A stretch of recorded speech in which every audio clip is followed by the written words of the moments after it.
Eu tô tranquilo, tô treinando todos os dias, me dedicando. A gente conversou, ele falou que queria contar comigo esse jogo. Eu falei pra ele que eu tava sempre à disposição, que a minha vontade é jogar, é ficar. Mas quem tá resolvendo isso é o meu empresário, né, com a diretoria. E é isso, minha vontade é ficar, trabalhar. Sempre tive vontade também de trabalhar com o Diniz, hoje estou tendo essa oportunidade. Mas vamos ver o que vai acontecer na sequência aí.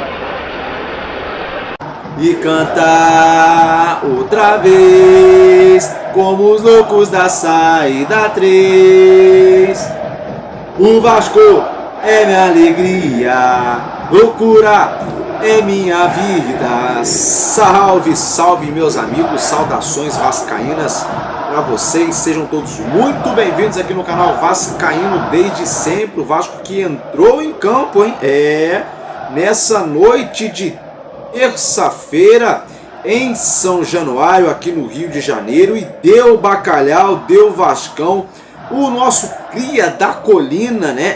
O menino Ryan iluminado, Ryan Vitor, meteu um golaço logo no início da partida, algo que facilitou, que abriu o caminho da vitória do Vasco da Gama nesse jogo diante a equipe do Melgar, decisivo, um jogo que valia vaga na fase de playoffs da Sul-Americana. Agora o Vasco vai enfrentar algum time eliminado, oriundo lá da Libertadores, né? É isso mesmo, meus amigos, os times que sairão dos seus grupos da Libertadores como terceiro colocados vão vir aqui para a Sul-Americana para enfrentar as equipes que ficaram em segundo colocado, no caso da Sul-Americana. E o Vasco fez a sua parte jogando em casa, era para ter se classificado em primeiro do grupo, né? Poderia ali ter empatado contra o Lanús lá fora, na Argentina, poderia ter ganho do Lanús em São Januário, poderia ter ganho do Puerto Cabello jogando na Venezuela, e também poderia ter ganho do Melgar lá no Peru, mas já foi, né? Não tem como a gente voltar atrás aquilo que já aconteceu, aquilo que já foi, né, meus amigos? Então, olha só, a gente vai falar bastante da partida, da competição, né? O Vasco que parece que demonstra uma boa evolução dentro do gramado. A gente vai abordar essas situações, então vamos embora, aperte os seus cintos, vem comigo, tá começando mais essa edição de Madruga Vasco no canal Vascaíno desde sempre.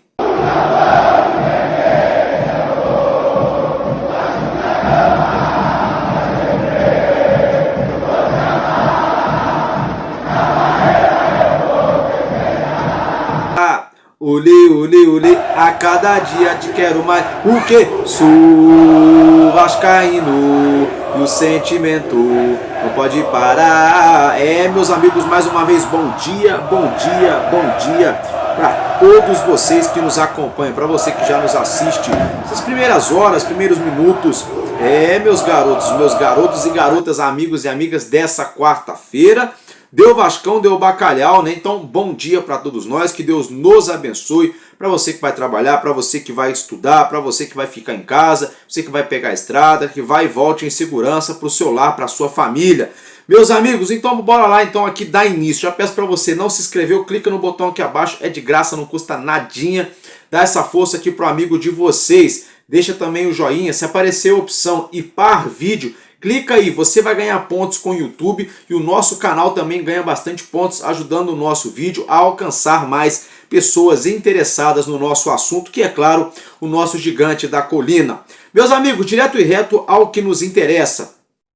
Vamos falar aqui rapidinho da escalação do Vasco, né, para esse jogo diante a equipe do Melgar, né, meus amigos? Porque o Vasco, o Diniz no caso, né, não surpreendeu tanto assim no meio campo e no ataque. Na verdade, a surpresa mesmo na equipe do Vasco foi na equipe titular, ali na defesa, né? Até falei errado aqui, foi na parte ali da zaga, no setor defensivo. Como você já acompanha na sua tela, o nosso time entrou em campo com o nosso goleiro Léo Jardim, Paulo Henrique na direita, João Vitor e Lucas Freitas na zaga, né? O João Vitor, o Lucas Freitas ali, que entrou no lugar do Luiz Gustavo, que vinha atuando como titular, e Lucas Piton na lateral esquerda. O meio-campo também surpreendeu, né? Especulava-se bastante de que o menino Matheus Carvalho pudesse ganhar a vaga na meiuca do time, uma vez que o Hugo Moura estava suspenso, né?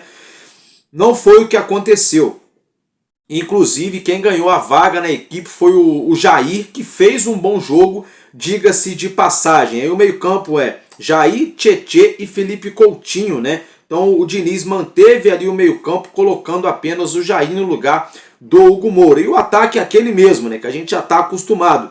O Ryan pelo lado direito, o Nuno Moreira pelo lado esquerdo e o nosso Verratti, o nosso homem-gol, camisa 99, lá na frente, né? Nosso centroavante. Essa então foi a escalação comandada pelo nosso treinador Fernando Diniz. E o dinizismo, hein?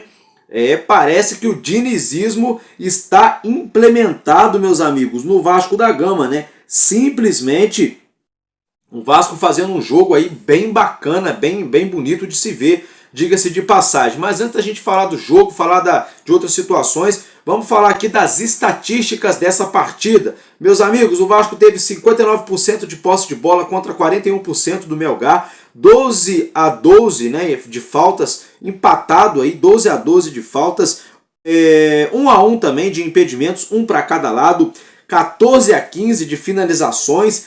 Finalizações no gol foram 4 do Vasco contra 3 do Melgar, um escanteio para o Vasco, 8 escanteios para o time visitante, né, os peruanos, e 2-2 também em cartões amarelos, né? Os nossos cartões amarelos foram para o Jair e para o Lucas Freitas, e o do Melgar foram para o Vivanco e para o Gonzalez, né? Então não tivemos também cartão vermelho, tá, meus amigos? Essas são as estatísticas da partida.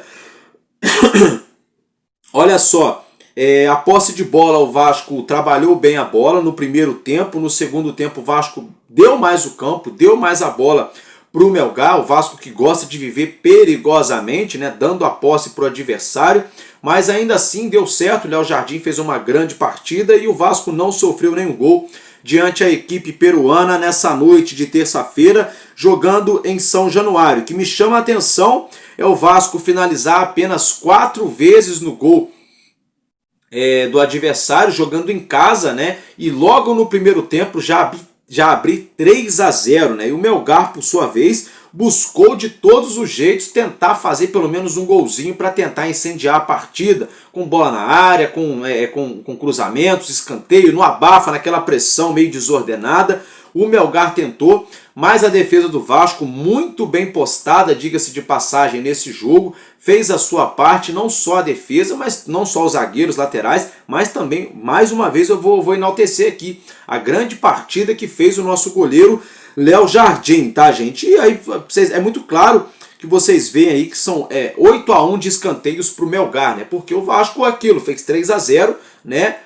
Mastigou o jogo e meio que furou a bola ali, meio que deu aquela falsa posse de bola para o Melgar, e saindo na boa, né, buscando ali os contra-ataques com troca de passe rápida, ou alguns momentos na ligação direta, mas o Vasco sempre levando risco ainda na segunda etapa na meta do Melgar. Mas o Melgar, como eu já mencionei, buscando o tempo todo fazer um golzinho para tentar incendiar a partida, mas isso não aconteceu. Meus amigos, as substituições do Vasco foram as seguintes, tá? Aos 19 minutos da segunda etapa, entrou o Benjamin Garré no lugar do Felipe Coutinho que cansou. O Nuno Moreira também saiu para entrar o Matheus Carvalho aos 29 do segundo tempo. Também aos 29 saiu Tietê e Paulo Henrique para a entrada de Alex Teixeira e Adson, tá, meus amigos? E aos 39 ali, no finzinho do jogo, né? Não, falei errado, né? Saiu o Tietê e o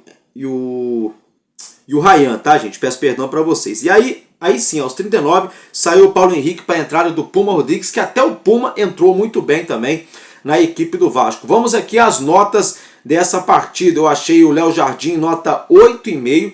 Jogou muito bem o goleiro Léo Jardim, fazendo grandes defesas no primeiro e no segundo tempo, muito firme, muito seguro, sem inventar moda, né? Nota 8,5 para o nosso goleirão. Para a dupla de zaga também nota 8,5. Gostei de ver o João Vitor e o Lucas Freitas, né? Praticamente não erraram ali na saída de bola, bem firmes também na bola aérea, no 1 contra 1, né? Sempre sobrando na imposição física. É desse jeito que a gente espera ver uma defesa do Vasco da Gama se comportando dentro de campo. O Paulo Henrique, nota 9, porque simplesmente meteu um gol e fez uma ótima partida. O Piton também nota 9, porque deu assistência e também fez uma ótima partida. O Jair nota 8, né? Eu gostei do primeiro tempo do Jair. No segundo tempo caiu um pouco de rendimento, mas não só ele, a equipe no modo geral. Então gostei do jogo do Jair, nota 8. O Tietê também nota 8 e Felipe Coutinho nota 8, tá, meus amigos? Gostei do nosso meio campo. Pro Ryan, nota 9. Pro Nuno Moreira, nota 7,5. Achei o Nuno Moreira um pouco abaixo do que ele pode apresentar. E pro Verratti também, uma nota 9 aí nessa partida, tá, meus amigos? Aí é o seguinte, deixa eu aqui falar com vocês sobre o jogo, né? Porque é o seguinte, logo aos 3 minutinhos da primeira etapa, uma belíssima tabela pelo lado direito no comando de ataque. O Ryan dominou na entrada da área, aquela colherada, aquela chapada, apontou, atirou e guardou. Vasco, gol! Meteu um golaço o Ryan aos 3 minutos, já facilitando muito a vida do gigante da colina nesse confronto, que era vida ou morte, era vencer ou vencer. Como diria, né, o Ramon Dias lá atrás, né, esganar ou ganar. Daqui a pouco a gente vai falar também de Ramon Dias e de Transferban e de outras situações. Mas olha só, 1-0. Aí depois ali, ainda na primeira etapa, bela trama de ataque ali pelo lado esquerdo com o Lucas Piton. A bola rolada, açucarada de lateral para lateral, porque chegou o PH aí, ó. Gol. 2-0 Vasco, né? Tudo normal. Mais um gol do Bacalhau. O vai para cima, é o trem bala da colina. 2-0 ainda na primeira etapa, né? Meus amigos, e no finzinho do primeiro tempo, o Tietê simplesmente ali após uma trama rápida de troca de passes, de uma saída dinâmica, né? Uma saída de bola do Vasco dinâmica, onde a bola passou em todos os setores, saiu ali da defesa, chegou ali nos pés do Coutinho, chegou nos pés do Tietê. O Tietê deu uma belíssima enfiada de bola, né? Colocando a bola no ponto futuro pro Verratti, que é claro, atacou o espaço, invadiu a área, o goleirão do Melgar saiu, o Verratti só deu um tapinha por baixo, caixa. 3-0 Vasco dentro de São Januário, né? Mais uma vez o Pulaê deixa o caldeirão ferver e cantar outra vez. Como os loucos da saída 3, o Vasco é minha alegria, loucura é minha vida, tua história, vamos honrar, vergonha é não lutar para sair campeão, nunca vão entender esse amor. Vasco da Gama, pra sempre vou te amar, na barreira eu vou festejar e cantar outra vez como os loucos da saída 3. Meus amigos, e foi muito feliz essa música porque foi 3-0 Vasco, né? Então no primeiro tempo o Vasco liquidou a fatura, mas antes disso tivemos aí duas grandes defesas do Léo Jardim, uma do lado direito, outra do lado esquerdo, aquele tapinha como um gato, aquele voo, né, do nosso herói Jardim. Então o Vasco aí se comportando bem, do goleiro ao ponta esquerda, liquidando a fatura contra o time peruano, jogando em casa ainda no primeiro tempo. Veio a segunda etapa, o dinizismo já implementado na equipe. O Vasco ali se manteve com a mesma escalação, como eu já mencionei, até os 19 da segunda etapa, aonde depois começaram a acontecer as substituições, tá, meus amigos? E aí o Melgar deu aquela subida na marcação, fizeram também suas substituições. O Melgar começou a tentar agredir o Vasco com o que tem de melhor, né? Que é uma bola colocada na área, que é aquele abafa, aquela marcação-pressão, né? E o Vasco ali sempre na saída de bola tranquilo, sempre gastando o tempo, gastando a bola, tentando ali fazer o tempo passar, mas eu achei interessante que o Vasco sofreu alguns minutos no segundo tempo, mas sofreu de uma maneira ok, né? De uma maneira que você vê que o time está passando ali uma certa pressãozinha, mas é aquela pressão que os laterais estão em cima, estão marcando, os volantes estão bem posicionados, a defesa está tirando todas, o goleiro está se comunicando com a sua linha defensiva, está saindo para atacar a bola na área também. Quando o time tem a bola, tem uma saída de bola mais dinâmica, mais inteligente, né, com toques inteligentes, toques rápidos. Eu notei isso tanto no primeiro quanto no segundo tempo.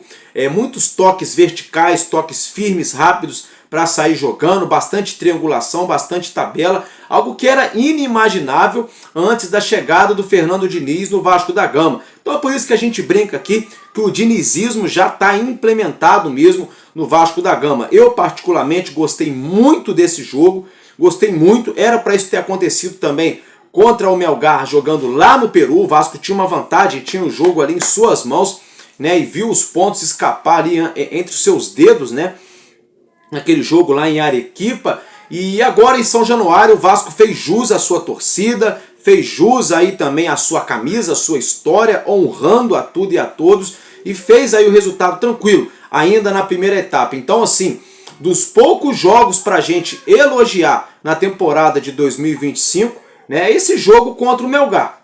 Algo que antes era inimaginável na equipe do Vasco. Era inimaginável um futebol com toque de bola, um futebol com qualidade, né? Então o Vasco fez a sua parte jogando em casa. A gente fica triste porque a gente vê que dava para ter feito mais, dava para ter ganho do Melgar, dava para ter ganho do Lanús aqui no Rio, não era para ter levado aquele 4-1 do Puerto Cabello. De repente o Vasco pudesse ter passado aí de fase como primeiro colocado. Foi difícil, né?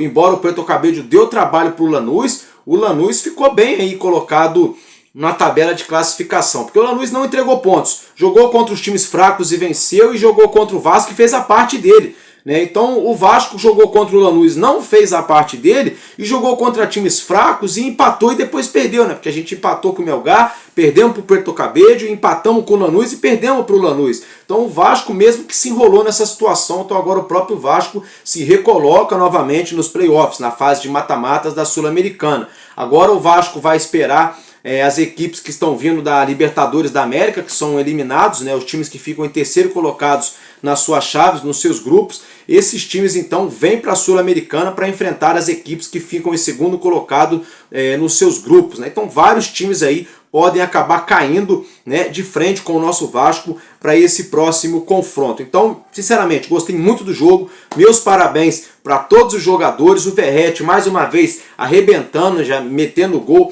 18 gols do Verratti com a camisa do Vasco da Gama. Tá? E eu gostei até dos jogadores que entraram na segunda etapa. O Puma Rodrigues entrou muito bem. O Matheus Carvalho entrou e não comprometeu também, entrou legal, né? Eu gostei bastante. E olha, e o que o Diniz está fazendo com o menino Ryan, hein?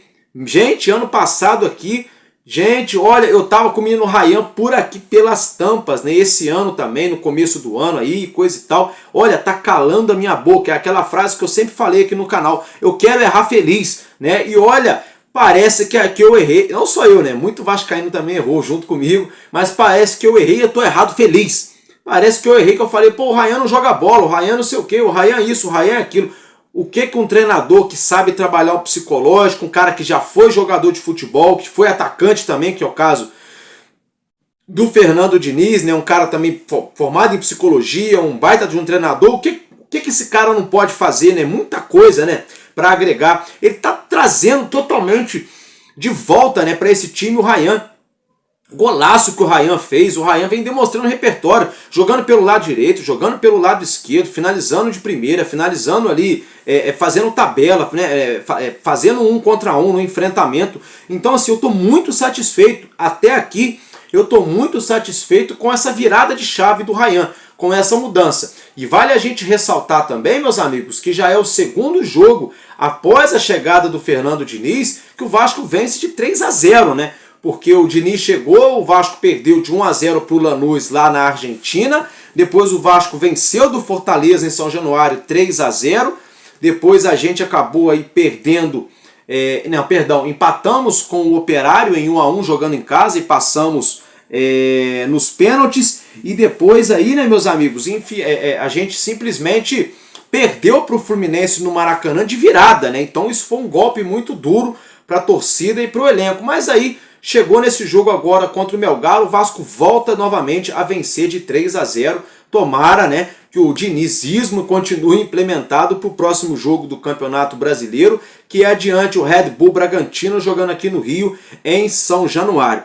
Meus amigos, estou muito feliz com o Vascão, com o time, com o resultado, com o Fernando Diniz, nessa noite de terça-feira, nessa manhã de quarta-feira. Muito feliz mesmo. Agora é o seguinte, vamos mudar um pouquinho de assunto aqui. Falando de treinador, Ramon Dias e Emiliano Dias tiveram o martelo batido a favor deles lá na FIFA. O Vasco vai ter que pagar ainda alguns valores, mas o Vasco afirmou em nota que ainda cabe recurso lá na FIFA. Alguns valores estão sendo divulgados, mas não vou trazer para vocês porque estão sendo divulgados alguns valores desencontrados. Números que não condizem com algumas reportagens, então não dá para a gente saber ao exato, mas seriam valores ali baixos. Tá, mas o Vasco ainda pretende recorrer na FIFA em relação à demissão do treinador Ramon Dias. Outra situação, a FIFA informou o Vasco da Gama que o transfer ban foi retirado, uma vez que o Vasco comprovou através de toda a documentação necessária para a entidade máxima do futebol, que é a FIFA, que o clube de fato vive um momento de transição e um momento ali de recuperação judicial. Com isso, o Vasco está respaldado pela jurisprudência, pela lei do nosso país, uma vez que o clube já tem esse acordo assinalado com a justiça, já tem esse acordo com os credores para pagar as suas dívidas através das dívidas, através da recuperação judicial, né? Através dos acordos que foram firmados aí pelo Vasco e seus credores. Então a FIFA retirou aí o transfer ban do Vasco devido à situação de recuperação judicial e a situação envolvendo Ramon Dias e Emiliano Dias. Eles ganharam a primeira instância na FIFA, mas ainda cabe recurso e o Vasco deve recorrer também dessa situação, tá, meus amigos? Então, estou muito feliz com esse resultado. Agora o nosso trabalho é aguardar. Essa quarta-feira teremos alguns jogos de Sul-Americana e também vamos ter, claro, o encerramento, né, nos próximos dias da Libertadores da América, lá da fase de grupos. Com isso nós vamos saber quem será eliminado lá na Libertadores, quem é que pode pintar aqui na Sul-Americana.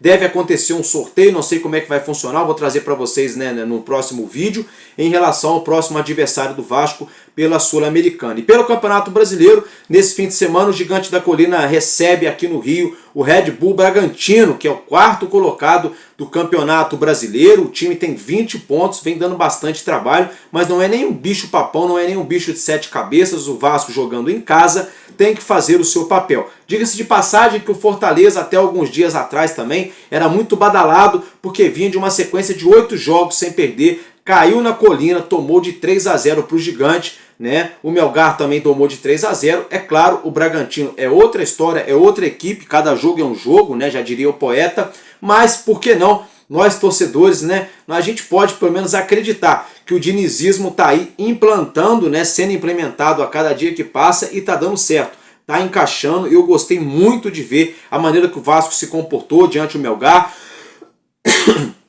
A gente viu um Vasco muito dedicado taticamente, fisicamente, o jogo inteiro, todo mundo muito concentrado, entendendo todas as fases do jogo. Eu gostei de ver o Vasco, a maneira que o Vasco se comportou. Era esse Vasco que a gente estava esperando desde o início da Sul-Americana. Com esse comportamento, com essa garra, com essa atitude dentro de campo, né? Com essa alma realmente de jogadores guerreiros. Eu estou muito feliz pelo gol do Paulo Henrique, muito feliz por mais um gol do Ryan, que vem empilhando gols já nessa temporada, gols e assistências, e muito feliz também pelo nosso Pablo Verratti, nosso artilheiro, camisa 99, ele que já marca seu 18º, já ia falar 18 gol, seu 18º gol na temporada, artilheiro do Vasco, artilheiro do futebol brasileiro, e nas competições que disputa, está sempre ali brigando por artilharia. Então eu fico por aqui, um abraço no coração de cada um de vocês, que Deus abençoe as nossas vidas, e vamos Vascão, vamos bacalhau para cima deles, e tamo junto, porque enquanto houver um coração infantil, o nosso Vasco da Gama será imortal, vascaíno desde sempre. Valeu e valeu, Vasco!